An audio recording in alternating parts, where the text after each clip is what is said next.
जब Assam police cotton college में पढ़ रहे हेमंता बिस्वा शर्मा के हॉस्टल में छापा मारने पहुंची तो पुलिस को एक रिवॉल्वर और 25 कारतूस मिलते हैं जो उन्होंने हॉस्टल की किचन के पीछे छुपाकर रखे हुए थे। When Alpha was formed, these are the people who form Alpha. Assam का उल्फा संगठन असम को भारत से अलग करने के लिए हथियारबंद लड़ाई लड़ रहा था। इसी संगठन के लिए हेमंता बिस्वा शर्मा के ऊपर असम में दो थानों में का केस दर्ज होता है कि हेमंता बिस्वा शर्मा उल्फा के नाम पर असम के बिजनेसमैन से लाखों रुपए की वसूली कर रहे हैं। सोनिया गांधी चाहती थीं कि तरुण गोगोई को हटाकर हेमंता को सीएम बना दिया जाए, लेकिन राहुल गांधी ने कहा कि सीएम मैं डिसाइड करूंगा, और इस तरह हेमंता बिस्वा शर्मा का कांग्रेस से पत्ता कट जाता है। शारदा ग्रुप की सुदीप्ता सेन ने कहा कि हेमंता असम में बिना किसी दिक्कत के बिजनेस करने के एवज में उनसे हर महीने 20 लाख रुपए वसूली लेते हैं। जो जमीन गरीब लोगों को दी गई थी वो जमीन कुछ ही महीनों के भीतर हेमंता की पत्नी रिनिकी भुइया शर्मा की कंपनी के नाम पर आ जाती है। हेमंता की पत्नी की मीडिया कंपनी को एक फूड प्रोसेसिंग प्लांट एस्टेब्लिश करने के लिए 10 करोड़ रुपए की सरकारी सब्सिडी दे दी जाती है। जिस फ्लाईओवर का उद्घाटन खुद हेमंता बिस्वा शर्मा कर चुके थे, उसके उद्घाटन कार्यक्रम का टेंडर 5 महीने बाद निकाला जाता है और टेंडर का पैसा हेमंता की ससुराल पक्ष के एक करीबी बिजनेसमैन की कंपनी को दे दिया जाता है। असम के आतंकवादी संगठन उल्फा ने साल 2016 में दावा किया कि हेमंता बिस्वा शर्मा उल्फा के मेंबर्स का यूज करके पॉलिटिकल मर्डर्स करते थे और जिन लोगों को उन्होंने मर्डर किया उनमें कांग्रेस नेता मानवेंद्र शर्मा भी शामिल थे। स्कूली बच्चों, विकलांगों और अन्य सरकारी वेलफेयर स्कीम्स के नाम पर जो सरकारी पैसा आता था वो पैसा हवाला के जरिए असम के ही आतंकवादी संगठन DHDJ ग्रुप को भेज दिया जाता था, जो भारत के खिलाफ हथियारबंद युद्ध छेड़ रखा था। जिन सरकारी डिपार्टमेंट से यह पैसा डाइवर्ट किया जा रहा था उनमें से एक था हेल्थ डिपार्टमेंट और उस समय स्वास्थ्य मंत्री थे हेमंता बिस्वा शर्मा।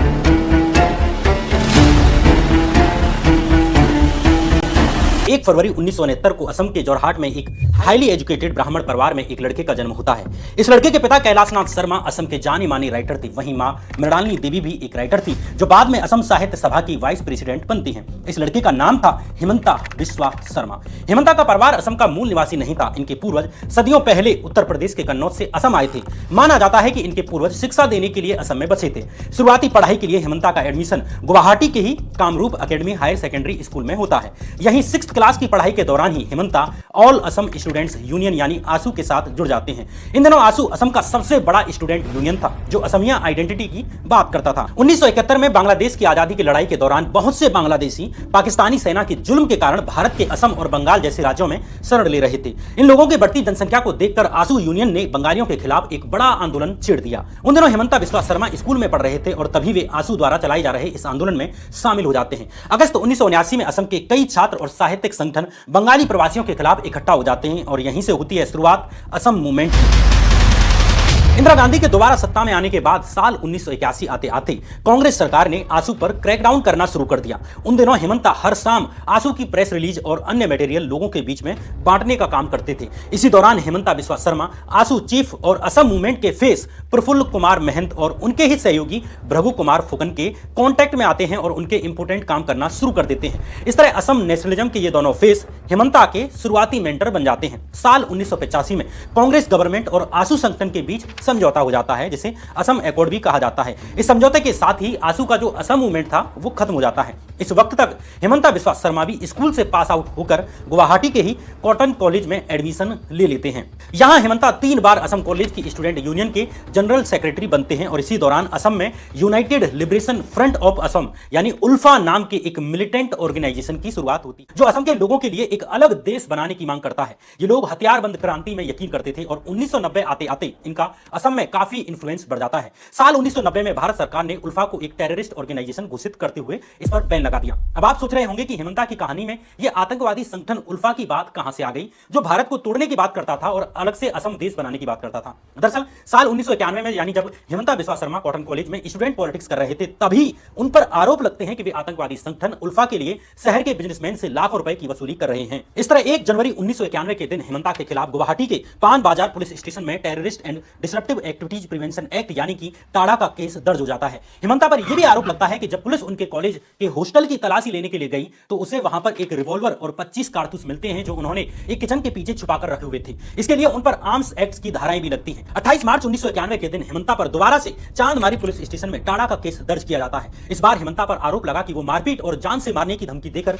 ग्रेटर गुवाहाटी के कुछ बिजनेसमैन और कुछ सरकारी ऑफिसर से भी पैसे वसूल रहे हैं उल्फा के नाम पर। इस बार असम पुलिस ने हेमंता को अरेस्ट कर लिया और 15 दिन पुलिस कस्टडी में रखा। दरअसल असम मूवमेंट के बाद आंसू के कई मेंबर्स उल्फा में जाकर मिल जाते हैं और कई लोगों का दावा है कि इसी दौरान हेमंता बिस्वा शर्मा भी उल्फा की ग्राउंड एक्टिविटीज में इन्वॉल्व हो गए और उन पर केस दर्ज हुए। शुरुआती जांच में हेमंता बिस्वा शर्मा द्वारा उल्फा के नाम पर डरा धमकाकर और मारपीट करके 90 लाख रुपए से भी अधिक वसूली करने की बात सामने आई। हालांकि कुछ दिन बाद ही हेमंता बिस्वा जमानत पर जेल से बाहर आ जाते हैं। जब हेमंता बिस्वा शर्मा इन टाड़ा केसेज में फंसे हुए थे उसी समय फरवरी 1991 में ही पॉपुलर कांग्रेस लीडर मानवेंद्र शर्मा की दिन दहाड़े हत्या कर दी जाती है। मानवेंद्र शर्मा के मर्डर में भी हेमंता बिस्वा शर्मा का नाम सामने आया। असम के पूर्व चीफ मिनिस्टर प्रफुल्ल कुमार महंत ने साल 2019 में दावा किया कि हेमंता ने उल्फा के साथ मिलकर मानवेंद्र शर्मा का मर्डर किया था और इसी कारण उन्हें आंसू से बाहर निकाला गया था। उल्फा के फैक्शन यानी उल्फा आई ने भी 2016 में दावा किया कि हेमंता बिस्वा शर्मा उल्फा के मेंबर्स का यूज करके पॉलिटिकल मर्डर्स करते थे और जिन लोगों को उन्होंने मर्डर किया उनमें मानवेंद्र शर्मा भी शामिल थे। इस तरह साल 1991 में हेमंता 2 टाड़ा केसेज और 1 पॉलिटिकल मर्डर केस में फंस चुके थे। इसलिए हेमंता ने छात्र संघ छोड़कर असम के चीफ मिनिस्टर हितेश्वर सेकिया की शरण ले ली। इस तरह साल 1993 में हेमंता आंसू छोड़कर कांग्रेस में शामिल हो जाते हैं। जबकि आंसू कांग्रेस पार्टी की घोर विरोधी थी, लेकिन खुद पर चल रहे कई केसेज के कारण हेमंता ने कांग्रेस का ही चोला पहन लिया। असम के चीफ मिनिस्टर हितेश्वर सेकिया भी हेमंता के ग्राउंड नेटवर्क और लॉयल कैडर बेस से काफी प्रभावित थे और उन्होंने उन्हें नर्चर करना शुरू कर दिया। इसलिए हेमंता बिस्वा शर्मा हितेश्वर सेकिया को अपना पॉलिटिकल गुरु भी मानते हैं। इंटरेस्टिंगली साल 1996 आते आते हेमंता से जुड़े टाड़ा के दोनों ही मामलों के रिकॉर्ड्स चांदमारी और पान बाजार पुलिस स्टेशनों से रहस्यमयी तरीके से गायब हो जाते हैं। यहां तक कि इस केस की केस डायरी भी पुलिस स्टेशन से गायब हो जाती है। इस तरह हेमंता से जुड़े टाड़ा के इन दोनों मामलों की जांच ठप हो जाती है। गुवाहाटी कोर्ट ने भी इस मामले में उतनी सक्रियता नहीं दिखाई। कमाल की बात यह रही कि हेमंता बिस्वा शर्मा पर कोर्ट को प्रभावित करने के भी एलिगेशंस लगे। साल 2005 में गुवाहाटी के एक न्यूज़पेपर अजीर दैनिक बटोरी ने एक आर्टिकल पब्लिश करते हुए दावा किया कि माननीय जज भी हेमंता बिस्वा शर्मा की मुट्ठी में है। इस वक्त तक हेमंता असम की कांग्रेस सरकार में एक पावरफुल मंत्री बन चुके थे। इस आर्टिकल में कहा गया कि टाड़ा केसेस से रिलेटेड एक इंपोर्टेंट पीआईएल पर सुनवाई करने वाली बेंच में शामिल जस्टिस पीजी अग्रवाल की बेटी और दामाद की कंपनी को सरकार ने सस्ती कीमत पर 20 बीघा जमीन दी है। इस कंपनी में जस्टिस अग्रवाल के भी 18,000 शेयर्स थे जिनकी 1.80 लाख रुपए की कीमत थी। कंपनी को यह जमीन उस समय दी गई जब जस्टिस पीजी अग्रवाल हेमंता से जुड़ी पीआईएल पर सुनवाई कर रहे थे और कमाल की बात यह रही कि इस पीआईएल को उन्होंने खारिज कर दिया। आगे साल 2010 में एक्टिविस्ट अखिल गोगोई ने इन दोनों टाड़ा केसेज की केस डायरीज ढूंढ निकालने का दावा किया जिनमें हेमंता और उनके सहयोगियों के इकबालिया बयान भी शामिल थे। एक कन्फेशन में हेमंता ने कहा था कि उनके उल्फा के साथ लिंक्स हैं और वे एक्सटॉर्शन में मिलिटेंट्स की हेल्प करते हैं। अखिल गोगोई ने हेमंता पर इन केस डायरीज को चुराने का आरोप भी लगाया। उन्होंने दावा किया कि हेमंता ने इन केस डायरीज को अपने एक फ्रेंड के पास रखा हुआ था जहां से उन्हें ये मिली है। साल 2011 में उल्फा ने भी दावा किया कि हेमंता बिस्वा शर्मा उसके मेंबर्स थे और उन्हें कायरता और नॉलेज की कमी के कारण उल्फा छोड़ना पड़ा। इसी तरह साल 2010 में उल्फा के मेंबर रहे कमलनाथ ने दावा किया कि हेमंता ने उन्हें जमानत दिलाने में हेल्प की थी। हालांकि खुद हेमंता बिस्वा शर्मा उल्फा के साथ संबंधों से इनकार करते हैं और इन दोनों मामलों को फर्जी बताते हैं। हेमंता का कहना है कि वो और उनके दोस्त पुलिस और आर्मी द्वारा अरेस्ट किए जाने वाले लोगों को लीगल एड प्रोवाइड करते थे और उन्हें इंडियन आर्मी द्वारा ह्यूमन राइट्स वायलेशंस का विरोध करने के लिए झूठे केसेज में फंसाया गया था। कुल मिलाकर टाड़ा के 2 केसेज और 1 मर्डर केस में आरोप लगने के बाद हेमंता कांग्रेस की सवारी में आ गए और उन्हें तत्कालीन सीएम हितेश्वर सेकिया का खूब साथ मिलता है। साल 1996 में असम में विधानसभा चुनाव शुरू हो जाते हैं और इन चुनावों में हेमंता बिस्वा शर्मा जलुकबाड़ी सीट से कांग्रेस की टिकट पर खड़े होते हैं। इंटरेस्टिंगली हेमंता के सामने उनके पुराने मेंटर रहे और असम गण परिषद के लीडर भृगु कुमार फुकन खड़े थे। हालांकि इन चुनावों में हेमंता की हार हो जाती है और वे 17,128 वोटों से ये चुनाव हार जाते हैं। 1996 के इन चुनावों में असम गण परिषद यानी एजीपी पार्टी को बहुमत मिलता है और कांग्रेस सत्ता से बाहर हो जाती है। हेमंता के पुराने मेंटर रहे प्रफुल्ल कुमार महंत असम के नए सीएम बन जाते हैं। इस हार के बाद हेमंता ने गुवाहाटी हाईकोर्ट में अपनी वकालत शुरू कर दी और 2001 तक यहां वकील के तौर पर काम करते रहे। साल 2001 में एक बार फिर से असम में चुनाव आ जाते हैं और कांग्रेस एक बार फिर से हेमंता को जलुकबाड़ी सीट से चुनाव लड़ाती है। इस बार हेमंता ने अपने पुराने मेंटर भृगु कुमार फुकन को 10,000 वोटों से भी अधिक से हरा दिया। 2001 के असम चुनावों में कांग्रेस को बहुमत मिलता है और तरुण गोगोई असम के नए चीफ मिनिस्टर बन जाते हैं। हितेश्वर सेकिया की तरह ही हेमंता असम के नए चीफ मिनिस्टर तरुण गोगोई के भी क्लोज थे। जब साल 2002 में तरुण गोगोई ने अपने मंत्रालय का विस्तार किया तो हेमंता को मिनिस्टर ऑफ स्टेट बना दिया यानी जूनियर मिनिस्टर बना दिया। इस तरह धीरे धीरे हेमंता बिस्वा शर्मा तरुण गोगोई के राइट हैंड मैन बन जाते हैं। इस समय तक कांग्रेस का भी हेमंता पर भरोसा बढ़ चुका था, इसलिए साल 2006 के असम असेंबली इलेक्शंस में तरुण गोगोई के साथ साथ हेमंता को भी बड़ी जिम्मेदारी दी जाती है। एक बार फिर इन चुनावों में कांग्रेस ने जीत दर्ज की और कांग्रेस को असम चुनाव जिताने में हेमंता की बड़ी भूमिका सामने आई। तरुण गोगोई ने भी हेमंता पर भरोसा जताते हुए उन्हें फाइनेंस और हेल्थ जैसी इंपोर्टेंट मिनिस्ट्रीज दे दी। धीरे धीरे तरुण गोगोई गवर्नमेंट में हेमंता बिस्वा शर्मा सभी जरूरी चीजों को हैंडल करने लगते हैं। सीएम की जगह अब वे खुद यानी हेमंता ही एमएलएज को हैंडल करने लगे। प्रैक्टिकली हेमंता बिस्वा शर्मा ही असम के। इसी बीच अक्टूबर 2008 में असम में सीरियल ब्लास्ट होते हैं और इन ब्लास्ट के लिए आसू समेत कई संगठनों ने इस्लामिस्ट टेरर ग्रुप यानी हुजी को रेस्पॉन्सिबल ठहराना शुरू कर दिया, लेकिन हेमंता बिस्वा शर्मा ने इसका विरोध किया। हेमंता ने इन ब्लास्ट के लिए बोडो टेरर ग्रुप यानी एनडीएफबी को जिम्मेदार ठहराया और बाद में ये सच भी निकला। तरुण गोगोई की कांग्रेस सरकार में मंत्री बनने के बाद हेमंता पर कई घोटालों में आरोप लगने लगे। साल 2009 में नॉर्थ कछार हिल्स ऑटोनोमस काउंसिल यानी एनसीएचसी में हुए 1000 करोड़ रुपए के टेरर फंडिंग स्कैम में भी हेमंता बिस्वा शर्मा का नाम उछला। इस स्कैम में आरोप लगा कि पॉलिटिशियंस, ब्यूरोक्रेट्स और मिलिटेंट्स के नेक्सस ने सरकारी पैसे को हवाला के जरिए मिलिटेंट ग्रुप डिमा हालम दाहू गाह यानी डीएचडी-जे ग्रुप को डाइवर्ट किया है। जांच एजेंसी एनआईए ने अपनी चार्जशीट में दावा किया कि साल 2006 से 2009 के बीच स्कूली बच्चों, विकलांगों और अन्य सरकारी वेलफेयर स्कीम्स के लिए जो पैसा एनसीएचसी के पास आया, उन पैसों को हवाला के जरिए डीएचडी-जे ग्रुप को भेज दिया गया, जिसने इन पैसों से हथियार खरीदे और इन हथियारों का इस्तेमाल भारत के खिलाफ युद्ध छेड़ने और आम लोगों और सिक्योरिटी फोर्सेज पर हमला करने के लिए किया। जिन सरकारी डिपार्टमेंट के पैसे का हेरफेर हुआ उसमें हेल्थ डिपार्टमेंट भी शामिल था। उस समय हेमंता बिस्वा शर्मा हेल्थ मिनिस्टर थे। हालांकि तत्कालीन कांग्रेस सरकार के दबाव के कारण एनआईए और सीबीआई ने असम सरकार के मंत्रियों को इस जांच से बाहर रखा। इस तरह हेमंता भी इस मामले में जांच से बच जाते हैं। जून 2010 में आरटीआई एक्टिविस्ट अखिल गोगोई ने आरोप लगाया कि इस स्कैम के मुख्य आरोपी आरएच खान ने हेमंता को एक लग्जरी कार गिफ्ट की थी। अखिल गोगोई ने हेमंता और उनकी पत्नी द्वारा 2008 में 40 लाख रुपए कैश लेकर अपनी 5 साल की बच्ची के लिए 2 कार खरीदने के लिए डॉक्यूमेंट्स भी दिखाए। हालांकि हेमंता बिस्वा शर्मा ने इन आरोपों को खारिज करते हुए कहा कि उनकी पत्नी ने बैंक लोन के लिए कार खरीदी थी। इन आरोपों के बावजूद कांग्रेस में हेमंता का कद बढ़ता जा रहा था। इसका अंदाजा इस बात से लगाया जा सकता है कि जब साल 2010 में असम की 2 राज्यसभा सीट्स जिताने के लिए कांग्रेस के पास विधायकों की कमी पड़ रही थी, तो सोनिया गांधी के करीबी अहमद पटेल हेमंता बिस्वा शर्मा को फोन करते हैं, जो बीजेपी के 4 विधायकों को तोड़कर चुनाव के दिन खुद अपनी कार में बिठाकर असेंबली पहुंचते हैं। इस तरह कांग्रेस ये दोनों राज्यसभा सीट्स जीत सकी, वहीं बीजेपी ने इसे लोकतंत्र की हत्या करार दिया। साल 2011 में असम में एक बार फिर से असेंबली इलेक्शंस आ जाते हैं। इस बार कांग्रेस ने हेमंता बिस्वा शर्मा को असम चुनावों के लिए इंचार्ज बनाकर बड़ी रेस्पॉन्सिबिलिटी दे दी। इन चुनावों में कांग्रेस को 126 में से 78 सीट्स आती हैं और तरुण गोगोई एक बार फिर से असम के सीएम बन जाते हैं। लेकिन इस समय तक साफ हो गया था कि हेमंता बिस्वा शर्मा ही तरुण गोगोई के उत्तराधिकारी हैं और उनके बाद अगले सीएम वे ही बनेंगे। वहीं दूसरी तरफ तरुण गोगोई को भी देखने लगा था कि हेमंता बिस्वा शर्मा की पॉपुलैरिटी बढ़ती जा रही है और वो उनसे भी ज्यादा पॉपुलर हो रहे हैं। इस बीच 2012 में असम कांग्रेस के भीतर ही ऑर्गेनाइजेशनल इलेक्शंस होते हैं, यानी कांग्रेस के संगठन के भीतर इलेक्शंस होते हैं। इंटरेस्टिंगली इन चुनावों में सीएम तरुण गोगोई के कैंडिडेट्स हार जाते हैं और हेमंता बिस्वा शर्मा के समर्थन वाले कैंडिडेट्स जीत जाते हैं। यहाँ से दोनों के बीच सीधा टकराव शुरू हो जाता है। ये साफ था कि अब हेमंता बिस्वा शर्मा खुद सीएम बनना चाहते हैं, लेकिन तरुण गोगोई उनके बजाय अपने बेटे गौरव गोगोई को आगे करना चाहते थे। इस तरह तरुण गोगोई और हेमंता के बीच लड़ाई खुलकर सामने आ जाती है। हेमंता को कांग्रेस के अहमद पटेल और दिग्विजय सिंह जैसे नेताओं का सपोर्ट भी मिल रहा था। तरुण गोगोई को सीएम पद से हटवाने के लिए हेमंता कई बार राहुल गांधी और सोनिया गांधी से मिलते हैं। सोनिया गांधी चाहती थी कि तरुण गोगोई को हटाकर हेमंता को सीएम बना दिया जाए, लेकिन राहुल गांधी तरुण गोगोई को सीएम बने रहने देना चाहते थे। राहुल गांधी ने साफ कर दिया कि वो डिसाइड करेंगे कि सीएम कौन बनेगा। कांग्रेस के सीनियर लीडर रहे गुलाम नबी आजाद ने भी हेमंता मामले पर अपनी ऑटोबायोग्राफी में बताया है कि सोनिया गांधी जी ने मुझसे कहा था कि हेमंता बिस्वा शर्मा के पास क्लियर मेजोरिटी है और वो नए सीएम बनने चाहिए। उन्होंने मुझे अगले दिन असम जाकर उन्हें सीएम बनाने की फॉर्मेलिटी पूरी करने के लिए कहा, लेकिन शाम को राहुल गांधी ने फोन करके मुझे अगली सुबह अपने आवास पर बुलाया। जब मैं वहां पहुंचा तो तरुण गोगोई और उनके बेटे गौरव गोगोई उनके साथ बैठे हुए थे। राहुल गांधी ने हमसे साफ कह दिया कि लीडरशिप में कोई बदलाव नहीं होगा। हमने उनसे कहा कि हेमंता के पास एमएलएज की मेजोरिटी है और वो बगावत करके पार्टी छोड़ देंगे। इस पर राहुल गांधी ने कहा कि उन्हें जाने दो। हालांकि हेमंता ने तब भी कांग्रेस नहीं छोड़ी, लेकिन पार्टी में बगावत के कारण कांग्रेस ने भी हेमंता को लगातार किनारे करना शुरू कर दिया। इसी बीच साल 2013 में वेस्ट बंगाल के शारदा चिट फंड स्कैम में हेमंता बिस्वा शर्मा का नाम सामने आने लगता है। दरअसल शारदा ग्रुप वेस्ट बंगाल और अन्य कई स्टेट्स में पॉन्जी स्कीम्स चला रहा था। इस स्कैम में कई बड़े पॉलिटिशियंस और सेलिब्रिटीज का नाम सामने आया,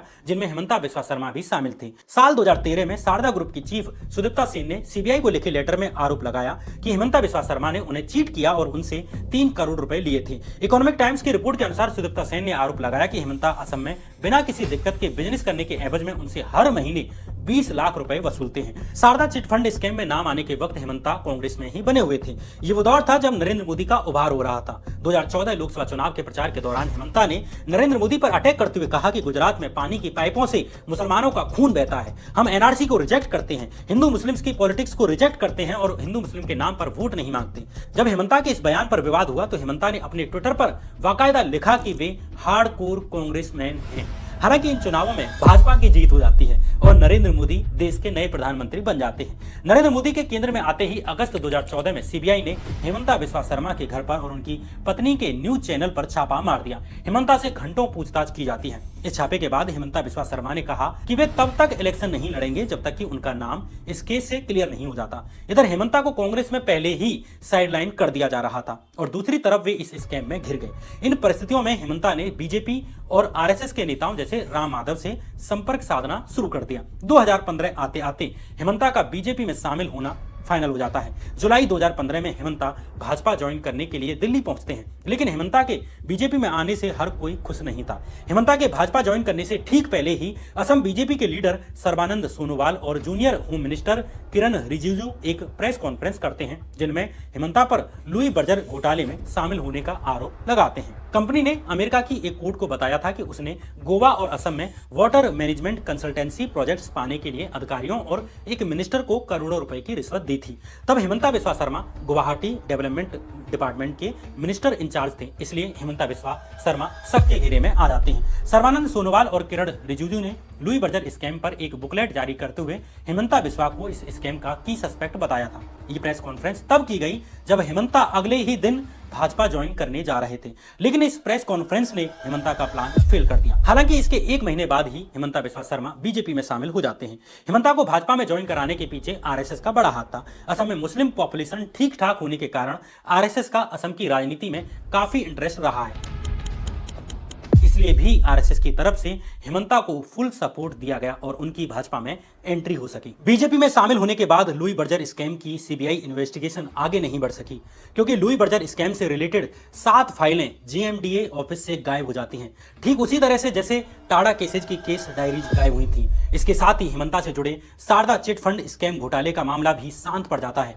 भले ही असम भाजपा के नेताओं ने हेमंता की भाजपा में एंट्री रोकने की खूब कोशिशें की थी, लेकिन भाजपा की टॉप लीडरशिप असम में भाजपा के एक्सपेंशन के लिए डेस्परेट हो रही थी। हेमंता बिस्वा शर्मा की बगावत ने उसे ये मौका दे दिया। बीजेपी में शामिल होने के बाद हेमंता बिस्वा शर्मा की पॉलिटिक्स भी एकदम से चेंज हो जाती है। हेमंता बिस्वा सबसे पहले तो अपने anti Muslim stand, hate speeches और हिंदुत्व की पॉलिटिक्स को आगे बढ़ाकर आरएसएस को अपनी तरफ करते हैं। मेरे लिए बहुत बड़ा मुद्दा है। मेरा असम में मुस्लिम पॉपुलेशन 40% हो चुका है, जिससे उन्हें बीजेपी लीडर्स के इंटरनल विरोध से पार पाने में हेल्प मिलती है। दूसरा, अपने पॉलिटिकल स्किल का यूज करते हुए हेमंता न केवल असम बल्कि पूरे नॉर्थ ईस्ट को बीजेपी की झोली में डाल देते हैं। भाजपा पहली बार सर्बानंद सोनोवाल को असम का मुख्यमंत्री बनाने में सफल रही। हेमंता ने अरुणाचल प्रदेश में भी कांग्रेस को तोड़कर बीजेपी की सरकार बनवा दी। इसी तरह हेमंता त्रिपुरा में भी कांग्रेस और तृणमूल कांग्रेस की पूरी टॉप लीडर्स को तोड़कर बीजेपी में ले आई। इस तरह भाजपा ने नॉर्थ ईस्ट के बाकी स्टेट्स में भी असम की तरह ही रीजनल अलाइज के साथ मिलकर अपनी सरकारें बनवा ली, जिसमें हेमंता बिस्वा शर्मा की बड़ी भूमिका रही। इन दिनों हेमंता असम की सोनोवाल सरकार में कई महत्वपूर्ण मिनिस्ट्रीज को भी संभाल रहे थे, जैसे फाइनेंस मिनिस्ट्री, हेल्थ मिनिस्ट्री और एजुकेशन जैसी बड़ी मिनिस्ट्री। इसी दौरान साल 2020 में कोविड पेंडेमिक आ जाता है।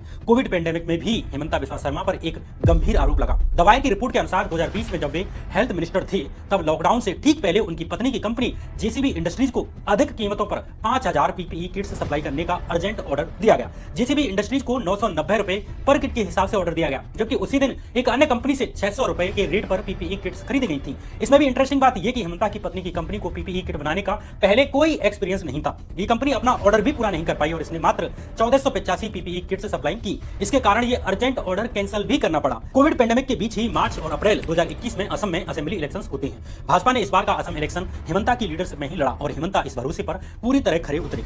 बीजेपी एक बार फिर 60 सीटें जीतने में कामयाब रही और राज्य में अपने अलायंस की मदद से भाजपा की सरकार बन जाती है और इस तरह हेमंता बिस्वा शर्मा पहली बार असम के मुख्यमंत्री बन जाते हैं। दिसंबर 2021 में द वायर और Guwahati based news portal the cross current ने एक इन्वेस्टिगेटिव रिपोर्ट पब्लिश की। इस रिपोर्ट में दावा किया गया कि हेमंता बिस्वा शर्मा की पत्नी रेनिकी भुइयां शर्मा की रियल एस्टेट कंपनी यानी आरबीएस रियल्टर्स प्राइवेट लिमिटेड ने 18 एकड़ जमीन को इलीगली ऑक्यूपाई किया है। सरकार ने यह भी जमीन लैंडलेस इंडिविजुअल्स और इंस्टीट्यूशंस को दी थी, जिसे 10 साल तक खरीदा बेचा नहीं जा सकता था। लेकिन कुछ ही महीनों के बाद ही गवर्नमेंट रूल्स का वायलेशन करते हुए आरबीएस रियल्टर्स ने यह जमीन खरीद ली। इसमें से 6.89 एकड़ यानी 1/3 जमीन गुवाहाटी एयरपोर्ट और टैक्स सिटी से सटी हुई है, जो प्राइम लोकेशन है। इस रिपोर्ट के अनुसार इसमें से अधिकांश जमीन 2006 और 7 और 2009 में खरीदी गई, जब हेमंता बिस्वा शर्मा तरुण गोगोई के नेतृत्व वाली कांग्रेस गवर्नमेंट में पावरफुल मिनिस्टर थे और उनकी पत्नी रिनिकी भुइयां शर्मा इस कंपनी की डायरेक्टर थी।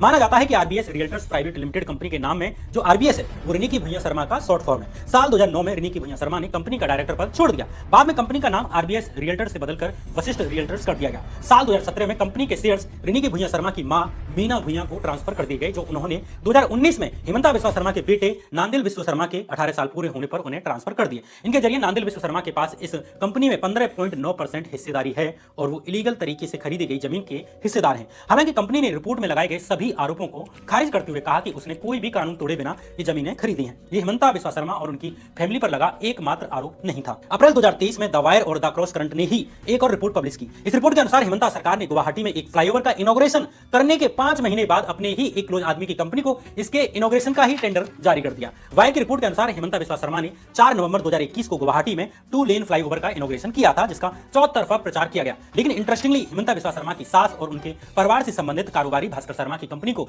इस इनॉग्रेशन के 5 महीने बाद यानी मई 2022 में इस फ्लाईओवर के इनॉग्रेशन का दोबारा से टेंडर जारी कर दिया। मतलब जिस पुल का उद्घाटन हो चुका है उसके ही उद्घाटन का दोबारा से टेंडर 5 महीने बाद अपने ही एक जानकार को दे दिया गया और इसके लिए कंपनी को बाकायदा 45,94,000 रुपए दिए गए। ये टेंडर पीडब्ल्यूडी डिपार्टमेंट ने ही जारी किया था और उस समय हेमंता ही पीडब्ल्यूडी मिनिस्टर थे। वायर ने अपनी रिपोर्ट में सवाल उठाया कि क्या हेमंता के डिपार्टमेंट ने सिर्फ टिक लगाने के लिए ही इतने दिनों बाद टेंडर निकाला है, जबकि काम तो पहले ही हो चुका है, या पीडब्ल्यूडी डिपार्टमेंट किसी को बचाना चाहता है। हेमंता के असम का सीएम रहते हुए उनकी पत्नी और परिवार को फायदा पहुंचाने के और भी आरोप लगे हैं। सितंबर 2023 में हेमंता की पत्नी रिनिकी भुइयां शर्मा की media company pride east entertainment private limited को एक फूड प्रोसेसिंग प्लांट एस्टेब्लिश करने के लिए 10 करोड़ रुपए की गवर्नमेंट सब्सिडी मिली। इसी तरह फरवरी 2024 में द वायर और द क्रॉस करंट ने एक बार फिर आरटीआई में मिली जानकारी पर आधारित अपनी रिपोर्ट में दावा किया कि हेमंता बिस्वा शर्मा गवर्नमेंट के खर्चे से चार्टर फ्लाइट्स करके बीजेपी की मीटिंग्स में, उनकी रैलीज में और दूसरे लोगों की शादियों में जाते हैं। हेमंता पर यह आरोप तब लगा जब बीजेपी राज में असम गवर्नमेंट का कर्ज 41,963 करोड़ रुपए से बढ़कर 1.26 लाख करोड़ रुपए हो चुका है।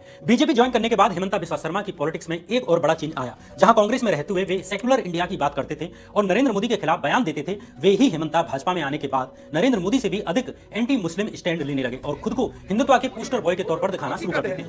भारत में जो भी आज का दिन में मुसलमान है उनका दादा परदादा तो हिंदू ही था। It is a matter of fact, it is a matter of record. Hemanta अपने स्टेट की हर प्रॉब्लम का ठीकरा इमिग्रेंट मुस्लिम्स के सिर पर फोड़ने लगे। कभी उन पर लैंड जिहाद का आरोप लगाते हैं, तो कभी फर्टिलाइजर जिहाद और कभी फ्लड जिहाद का भी आरोप लगाते हैं। जुलाई 2023 में जब गुवाहाटी में टमाटर और बाकी सब्जियों की कीमतें बढ़ने लगी तो हेमंता बिस्वा शर्मा ने कहा कि कीमतें बढ़ने के लिए मियां सब्जी वाले जिम्मेदार हैं, जो गांव से कम कीमत में सब्जी खरीदकर गुवाहाटी में अधिक कीमत पर बेचते हैं। जून 2023 में हेमंता ने मुस्लिम फार्मर्स पर ज्यादा फर्टिलाइजर इस्तेमाल करने का दावा करते हुए उन पर फर्टिलाइजर जिहाद का आरोप लगाया और कहा कि अधिक फर्टिलाइजर इस्तेमाल करने से किडनी और दिल की बीमारियां हो रही हैं। इसी तरह अगस्त 2024 में जब गुवाहाटी में फ्लड्स आई तो हेमंता बिस्वा शर्मा ने एक मुस्लिम द्वारा खोली गई university of science and technology Meghalaya को इसके लिए रिस्पॉन्सिबल ठहराते हुए इस पर फ्लड जिहाद का आरोप लगा दिया और यूनिवर्सिटी के 3 गुंबद वाले मेन गेट को जिहाद का प्रतीक बताया। दरअसल यूएसटीएम यूनिवर्सिटी मेघालय असम बॉर्डर पर मौजूद है। हेमंता ने यूएसटीएम यूनिवर्सिटी पर जंगलों को काटने का आरोप लगाते हुए कहा कि असम की बाढ़ के लिए यूएसटीएम यूनिवर्सिटी जिम्मेदार है। यूएसटीएम ओनर ने असम के खिलाफ फ्लड जिहाद शुरू कर दिया है। हेमंता ने कहा कि यूनिवर्सिटी जिहाद कर रही है और एजुकेशन सिस्टम को डिस्ट्रॉय कर रही है। इंटरेस्टिंगली अगस्त 2024 में ही इस यूनिवर्सिटी को मोदी सरकार के ही शिक्षा मंत्रालय वाली लिस्ट में देश की टॉप 200 यूनिवर्सिटी में जगह दी गई और इस लिस्ट में जगह पाने वाली ये नॉर्थ ईस्ट की अकेली प्राइवेट यूनिवर्सिटी बनी और वो भी पहली। इस बीच हेमंता ने यह भी कहा कि सरकार लैंड जिहाद को रोकने के लिए भी कानून लाएगी और मुस्लिम्स को जमीन खरीदने से रोकने के लिए कदम उठाए जाएंगे, जिसमें किसी मुस्लिम को हिंदू से जमीन खरीदने से पहले या किसी हिंदू को मुस्लिम से जमीन खरीदने से पहले चीफ मिनिस्टर की मंजूरी लेना मैंडेटरी होगा। अगस्त 2024 में हेमंता ने ऐलान किया कि उनकी सरकार लव जिहाद को रोकने के लिए भी एक कानून बना रही है, जिसमें ऐसे केसेस में उम्र कैद की सजा देने का प्रावधान होगा। इसी तरह हेमंता गवर्नमेंट एक कानून लाकर लगभग 1200 मदरसों को बंद करके उन्हें नॉर्मल स्कूल्स में कन्वर्ट कर चुकी है। असम सरकार में आने के बाद हेमंता बिस्वा शर्मा ने कहा कि वो सारे मदरसों को बंद करेंगे क्योंकि हमें मदरसों की नहीं डॉक्टर्स और इंजीनियर्स की जरूरत है। इसी तरह हेमंता ने असम असेंबली में फ्राइडे को नमाज के लिए जो 3 घंटे का ब्रेक मिलता था उसे भी खत्म कर दिया। हेमंता के राज में पुलिस एनकाउंटर्स की संख्या में भी तेजी आई है। हेमंता बिस्वा शर्मा के सीएम बनने के बाद से यानी मई 2021 से अगस्त 2022 के बीच ही असम पुलिस ने कुल 171 एनकाउंटर्स की हैं, जिनमें 56 लोगों की मौत हुई है। इन एनकाउंटर्स की लगभग एक जैसी कहानी होती है कि एक्यूज्ड भागने की कोशिश करता है या पुलिस पर फायरिंग करता है और जवाबी फायरिंग में मारा जाता है। इंटरेस्टिंगली इनमें मारे जाने वाले ज्यादातर मुस्लिम्स होते हैं। सुप्रीम कोर्ट ने भी इस पर सीरियस कंसर्न जताया था और असम पुलिस से सवाल किया था कि वो इन एनकाउंटर्स के जरिए एक पार्टिकुलर कम्युनिटी को ही टारगेट कर रही है। मई 2022 से अक्टूबर 2024 के बीच ही हिमंता सरकार 5854 फैमिलीज के घरों पर बुलडोजर चला चुकी है। इसी साल जून 2024 में मोरी गांव जिले में रेलवे की जमीन पर बने मुस्लिम फैमिलीज के घरों, मस्जिदों और मदरसों को तोड़ दिया गया। उन्हें खाना खाने की मोहलत तक नहीं दी गई, लेकिन यहीं रेलवे की जमीन पर बने 200 हिंदू फैमिलीज के घरों को छुआ तक नहीं गया। दरअसल असम में 35% मुस्लिम आबादी है, जिनमें से मोस्टली बंगाली ओरिजिन के मुस्लिम्स हैं। इनमें से बहुत से लोग आजादी के बाद भारत आए थे और कुछ लोग बांग्लादेश की आजादी के समय हुए संघर्ष के कारण यहां आकर बस गए। बीजेपी की एंट्री से पहले ही असम की पॉलिटिक्स असमीज बनाम बंगाली इमिग्रेंट्स की आइडेंटिटी के आसपास ही रही है, जिसमें मूल असमीज लोगों को बंगाली ओरिजिन के हिंदू और मुस्लिम दोनों इमिग्रेंट से दिक्कत थी। असम मूवमेंट इन्हीं लोगों को बाहर निकालने के लिए ही हुआ था।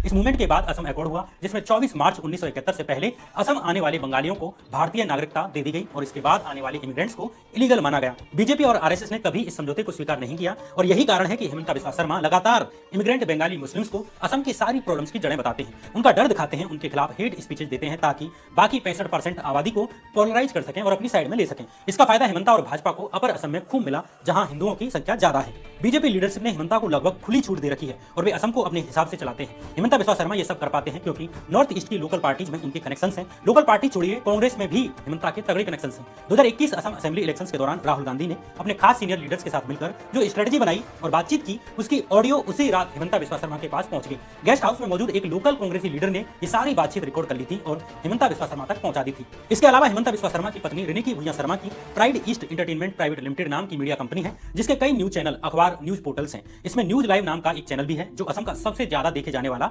न्यूज चैनल है। इसके जरिए उनकी बात और एजेंडा नॉर्थ ईस्ट, खासकर असम के एक एक व्यक्ति तक पहुंचती है। दूसरी तरफ हिमंता अपने स्टेट में बाकी मीडिया हाउसेज और जर्नलिस्ट पर कंट्रोल रखते हैं और उनके अगेंस्ट डैमेजिंग रिपोर्ट्स को रोका जाता है। 2021 में जब हिमंता बिस्वा शर्मा की पत्नी द्वारा एस्टैब्लिश कंपनी के 18 एकड़ जमीन इलीगल तरीके से खरीदे जाने की खबर सामने आई तो असम के पूरे मेन स्ट्रीम मीडिया ने यह खबर कवर ही नहीं की। पत्रकारों ने ऑनलाइन समाचार पोर्टल न्यूज लॉन्ड्री को बताया कि सरकार ने डराकर उन्हें यह खबर कवर करने से रोका और इसे पब्लिश करने पर डेफेमेशन का केस फाइल करने की धमकी दी। एक पत्रकार ने यह भी कहा कि असम में 90% मीडिया असम सरकार के एडवर्टीजमेंट पर चलने वाली मीडिया है, उसके पैसे पर डिपेंडेंट है, जिससे सरकार के लिए उन पर दबाव डालना बहुत आसान है और सरकार से कोई सवाल नहीं पूछा जाता। असम की राजनीति पर नजर रखने वाले लोग कहते हैं कि हिमंता की अपनी कोई आइडियोलॉजी नहीं है। बीजेपी में उनका मुकाबला योगी आदित्यनाथ जैसे लीडर से है। उन्हें पता है कि बीजेपी में यानी उनकी पार्टी में आगे कैसे बढ़ना है और उसके लिए क्या करना है। अभी देश भर में बीजेपी की रैलीज और रोड शोज के लिए पीएम नरेंद्र मोदी, अमित शाह और योगी आदित्यनाथ के बाद अगर सबसे अधिक किसी की डिमांड है तो वह हिमंता बिस्वा शर्मा की है। हिमंता बिस्वा शर्मा जब कांग्रेस में थे तब उन्होंने कहा था कि असम की पवित्र भूमि पर एक कट्टरपंथी पार्टी को पनपने नहीं दिया जा सकता, चाहे वो हिंदू हो या मुस्लिम हो। उन्होंने हिंदू मुस्लिम की पॉलिटिक्स और एनआरसी को रिजेक्ट किया था,